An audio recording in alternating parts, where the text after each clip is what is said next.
지금 암호화폐 시가총액이 2조 달러가 조금 안 되는데 비트코인은 1조 달러가 조금 넘는 상황입니다. 그래서 비트코인이 알트코인 시장에서 차지하는 총 점유율이 55.75%거든요. 결국에는 이런 상황에서 알트코인은 어떻게 오르냐면 비트코인이 오른 다음에 비트코인 투자 수익에 만족을 느낀 분들이 이 부분을 매도해갖고 투자든 투기든 알트코인을 갖다 사면서 이렇게 올라가는 사이클을 반복해 왔거든요.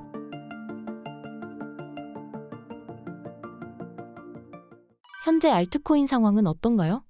여러분들이 이렇게 지표를 보시다 보면은 비트코인 도미넌스라는 말씀을 가끔 들을 거예요. 그게 뭐냐면 그 총 시가총액 중에서 그 비트코인이 차지하는 비중이거든요. 지금 암호화폐 시가총액이 2조 달러가 조금 안 되는데 비트코인은 1조 달러가 조금 넘는 상황입니다. 그래서 비트코인이 알트코인 시장에서 차지하는 그 총 점유율이 55.75%거든요. 이게 좀 높아요. 근데 보면은 결국에는 이런 상황에서 그 알트코인은 어떻게 오르냐면 비트코인이 오른 다음에 비트코인 투자 수익에 만족을 느낀 분들이 이 부분을 매도해갖고 투자든 투기든 알트코인을 갖다 사면서 이렇게 올라가는 그런 사이클을 반복해 왔거든요. 그러니까 지금 뭐 이게 똑같이 반복된다 이렇게 말씀드리긴 힘들지만 아무튼 과거는 그랬어요. 그렇다면은 지금 입장에서도 비트코인이 상승을 해야지 암호화폐 시장에 돈이 들어오고 이제 그 암호화폐 시장에 들어온 돈을 갖고 상승한 비트코인으로 알트코인에 투자하는 이런 사이클이 일어나야 된다고 생각하기 때문에 비트코인의 움직임을 먼저 보시면서 전체적인 알트코인 시장은 보시는 게 맞다. 그렇게 생각을 하고요. 새로운 개념의 알트코인들은 많이 나오고 있으나 뭐 AI와 관련된 거라든지 뭐 게임과 관련된 거라든지 근데 아직 구체적인 기술력을 보여주는 것은 그렇게 많지가 않아요. 비전도 있고 나는 굉장히 잘해라고 한다고 하지만 그게 실현돼 갖고 실제 어떤 게임에서 이렇게 이게 활동을 하거나 이런 것들이 잘 안 되더라고요. 아직은요. 예. 그러니까 그런 측면에서 알트코인 투자를 할 때 나 여기서 한번 보겠다 해서 하는 거야. 뭐 제가 어떻게 말씀드리기가 그렇지만 이게 좋다라고 추천드리기는 굉장히 힘들고 한번 잘 살펴보시고 이렇게 해야 된다. 그리고 밈코인은 블록체인에 기반한 기술 코인은 아니지 않습니까? 이거는 일종의 문화적 현상으로 이렇게 생각을 하시면서 본인이 뭐 내가 이 커뮤니티가 좋다든지 뭐 이러면 그냥 취미생활로 이렇게 하셔야 되지 이걸 뭐 큰 돈을 벌겠다고 하시다가 뭐 버시는 분도 계시고 아닌 분도 계시고 이러니까 저는 그렇게 생각하고 있습니다.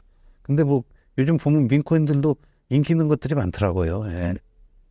비트코인 도미넌스 같은 경우 전체 코인 시장의 몇 %를 기록하면 그 돈들이 알트코인 시장으로 흘러가서 비중이 줄어드는 현상이 반복했던 건가요? 일종의 그런 거죠. 왜냐하면 처음에는 비트코인 가격이 많이 오르지 않습니까? 그럼 비트코인 도미넌스가 쭉 올라가요. 예, 근데 알트 시즌이 된다는 거는 뭐냐면은 이게 또 50m로 내려가야 돼요. 왜냐면 투자자들이 알트코인에 투자를 해갖고 알트코인의 수익률이 많이 높아져가지고 비트코인보다 더 높아져야지 비트코인이 줄어들 거 아니에요. 그러니까 비트코인이 오른 단계에서 알트 시즌이 오기 때문에 알트코인의 가격 상승률이 더 높고 그렇기 때문에 이제 투자자들이 그걸 기다려왔고 그런 거거든요. 근데 어쨌든 비트코인은 안전하지만 알트코인은 잘 골라서 하셔야 된다. 자꾸 말씀드리겠습니다. 예. 이더리움 고래들의 대규모 매도 소식을 어떻게 보시나요? 좀 엇갈리는 것 같아요. 예, 뭐 샀다는 것도 있고, 근데 ETF에는 자금이 늘고 있지가 않고, 이더리움이 지금 비트코인 대비 이더리움의 가장 큰 호재 중에 하나가 머지였거든요. 시스템을 통합해가지고 POS 기반으로 가면서 수수료를 소각해가지고 이더리움을 갖다가 디플레이션 화폐로 만들겠다. 예, 그래서 근데 그 이후에 지금 비트코인으로 계산한 이더리움 가격이 40% 가까이 떨어졌거든요. 그렇기 때문에 이더리움 생태계의 전체적인 발전이나 이런 걸 봐야지 고래가 샀다 안 샀다 이런 것만 보고서 투자를 하시기는 그보단 좀 더 많은 걸 살펴보고 특히 ETF 같은데 어떤 금융권 자금이 들어오는지 비트코인 레이어 2라고 요즘 많이 나오는 것들이 어떻게 그렇게 경쟁에서 어떻게 이기고 있는지 그리고 이더리움에 있는 많은 어떤 생태계가 어떻게 발전하는지 이런 거 종합적으로 한번 보시면서 하시는 게 좋을 것 같습니다. 어떤 한 가지 지표만 가지고 이더리움 투자를 해야 된다고 판단하는 게 좀 힘들 것 같습니다. 요즘은. 최근 텔레그램 CEO가 체포됐다는 소식이 들렸습니다. 이 뉴스가 코인 시장에 영향을 미치는 게 있을까요? 큰 영향은 안 주는 것 같습니다. 왜냐하면 시장 전반에 대해서 암호화폐에 대한 탄압이다 이런 생각도 가질 수 있는데, 왜냐하면 SNS 그리고 텔레그램이나 X를 쓰는 분들은 그 암호화폐 투자자들하고 성향이 비슷한 게 꽤 많아요.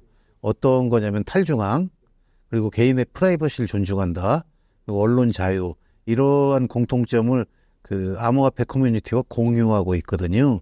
그래서 그 톤코인 같은 경우는 20% 가까이 이렇게 빠졌지만 그 투자자들이 뭐 다시 매입해서 반등해서 시가총액 또 11로 다시 복귀를 했고, 그리고 그 암호화폐 전 산업에 미치는 영향도 그렇게 큰 것 같지 않고, 그래가지고 그 자체가 뭐 어떤 가격이나 시장에 미치는 영향은 이렇게 크지는 않은 것 같고, 도리어 그 어떤 탈중앙을 요구하고 그걸 갖다가 이렇게 선호하고 지키려고 하는 암호화폐 진영을 좀 똘똘 뭉치게 하는 그런 효과가 좀 있지 않았나 그렇게 생각했습니다. 최근 알트코인 트렌드는 무엇인가요?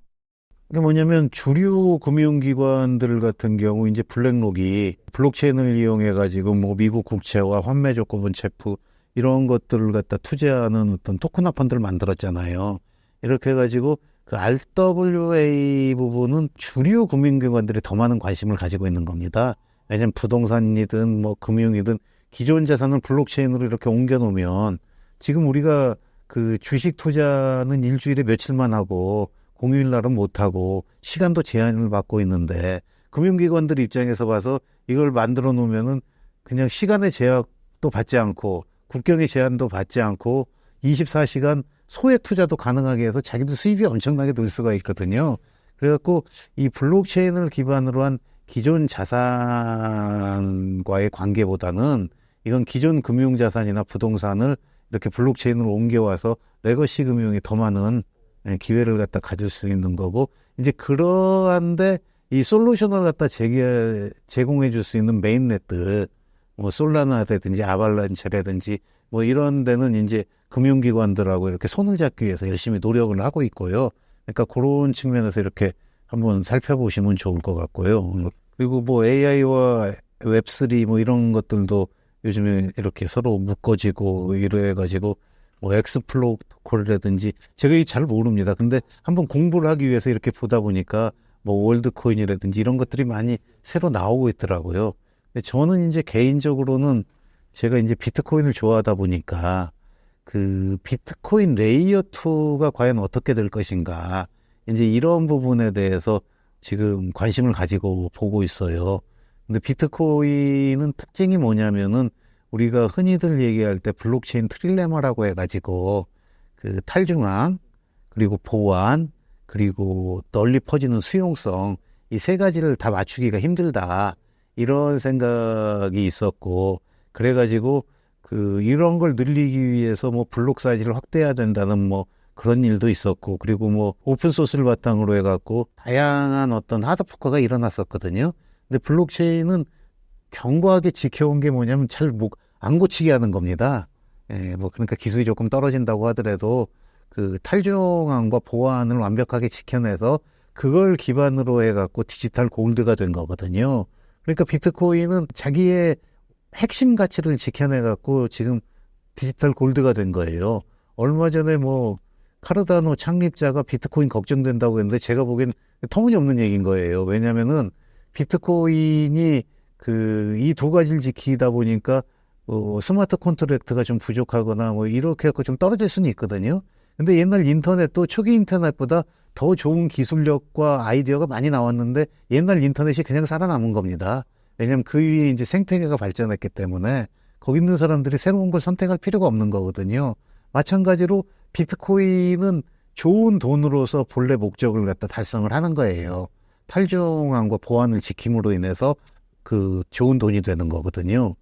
근데 이제 이 위에서 그 비트코인의 그 수용성을 넓히기 위해 뭐 라이트닝 네트워크라든지 아니면은 뭐 비트코인 레이어 2로서 그 위에서 스마트 컨트랙트를 하겠다고는 이런 것들이 많이 나오고 있거든요. 그래서 이 발전이 어떻게 될지 전 지금 좀 관심을 갖고 지켜보는데, 최근에 그 한국의 그 블록체인, 그 코리아 블록체인 위크에 온 그 스택스 관계자를 만나봤거든요. 근데 제가 이제 스택스에 대해서는 관심을 좀 가지고 있는 게, 스택스가 마치 그런 걸 가지고 별도의 스택스 레이어 2를, 스택스를 만들어가지고 비트코인의 본질 가치는 지키면서 그 자기들을 통해서 디파이라든지 이런 걸 다 할 수 있게 해주겠다 하면서 그걸 가능하게 하는 지금 나카모드 업그레이드를 하고 있어요. 그래서 그게 과연 어떻게 결론이 날지 이제 이런 걸 갖다가 좀 지켜보고 있고, 또 바빌론 랩스라고 최근 뉴스가 났는데, 그 비트코인을 갖다가 그 여러 군데다 스테이킹하게 해주는 기술을 갖다가 여기서 이제 개발을 한 거예요. 그래서 그 비트코인을 그냥 갖고만 있지 말고, 그 네가 당신이 가지고 있으면서, 그러니까 그 비트코인의 고유한 그거인 그 자기 보관을 갖다 하면서도 여러 가지 그 레이어들에 이렇게 비트코인을 갖다 스테이킹을 해서 추가적인 수익을 올려주겠다 해서 이게 메인넷 1단계를 얼마 전에 이렇게 오픈하고 나서 비트코인 거래 수수료가 폭등을 했습니다. 그러니까 뭐냐면은 그 비트코인 자체로서 가지고 보지 못하는 걸 연결할 수 있는 조그만 고리를 만들어 놨거든요. 템롯 업그레이드라는 그 업그레이드를 갖다 하면서, 근데 그 업그레이드와 이렇게 매치를 시키면서 그 작은 별로 좋지 않은 그게 과연 스마트 컨트랙트가 될까 이런 의구심까지 샀던 그 부분하고 연결해갖고 다양한 기술자와 어떤 연구자들이 지금 비트코인을 갖다 추가적으로 이렇게 어떤 네트워크로, 가치의 네트워크로 만들려는 작업을 하고 있거든요. 그래서 그걸 성공을 좀 보고 있습니다. 그게 만약 성공하게 된다고 하면 비트코인은 가치 저장 수단 외에 가치의 인터넷으로, 가치의 네트워크로 이렇게 성장을 할 수가 있게 되거든요. 그러니까 비트코인의 그 또 다른 그 발전을 갖다 우리가 보게 되는 그런 거라서 비트코인 레이어 2 관련은 한번 이렇게 살펴보시는 것도 좋지 않을까 그렇게 생각합니다.